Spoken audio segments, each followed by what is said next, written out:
Voilà, peuple congolais, vous êtes nombreux partout pour suivre notre émission Congo Urgent. Aujourd'hui, nous allons analyser les comités laïcs de coordination qui a mis fin aux marches entamées pour faire partie politique Kanambe au pouvoir.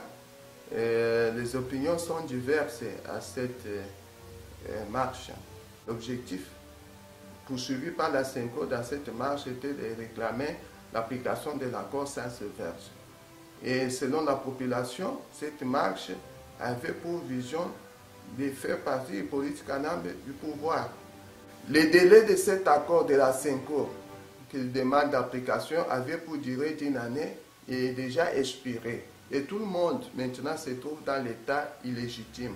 La population s'est reliée à cette marche de la SENCO pour, non plus pour revendiquer l'application de l'accord Saint-Severge, mais c'est pour faire partie politique Kanambe du pouvoir.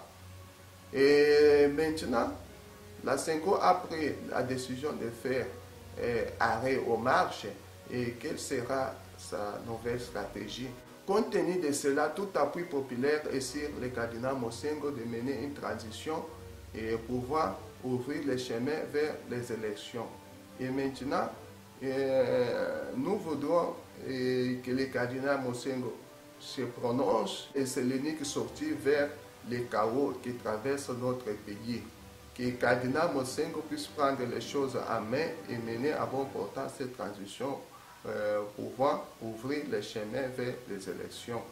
Et d'un côté, la mise en scène des théâtres de chez nous commence à régner dans notre pays avec le regroupement des partis politiques en plateforme pour les élections avec la machine à voler de Corneille Nangaa et son mouvement des minorités présidentielles. Kambo etali comité laïque de coordination CLC oyo izwi décision ya kosala arrêt de marche. Mpona nini izwi décision wana? Et puis ceux qui totali bien point de presse oyo secrétaire général ya SENCO asali na Bruxelles auti koloba ke ba objectif ya marche oyo SENCO abandi kosala ezalaki na objectif ya pour revendiquer l'application de l'accord. Alors, ma opinion, c'est vraiment que c'est la vision Oyo Senko Azaki Nango, parce que c'est un parti politique Oyo et à opposant Bazaki rallié pe na ba marche wana, ba komi ko sala ba théâtre na bango, na mboka, ko sala ka ba plateforme pour ba kende ba élection Oyo ya machine ya tricher à politique Kanambe.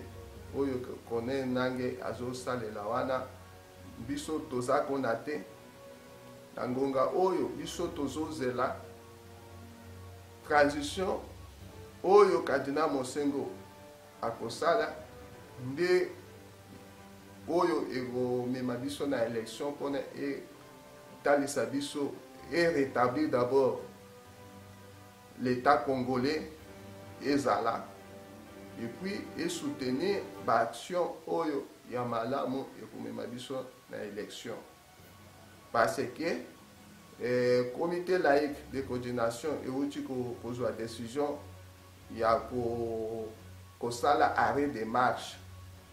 Donc cela veut dire ba marche ekozala lisusu te et puis tozela ba nouvelle stratégie oyo bakozwa.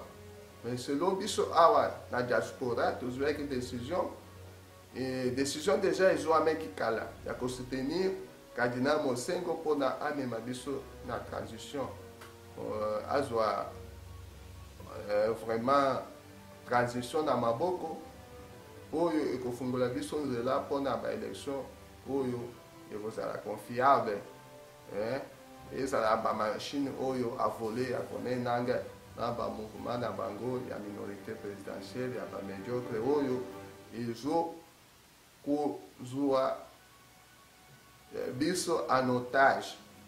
Alors biso toza kona te toza bato ya bango te.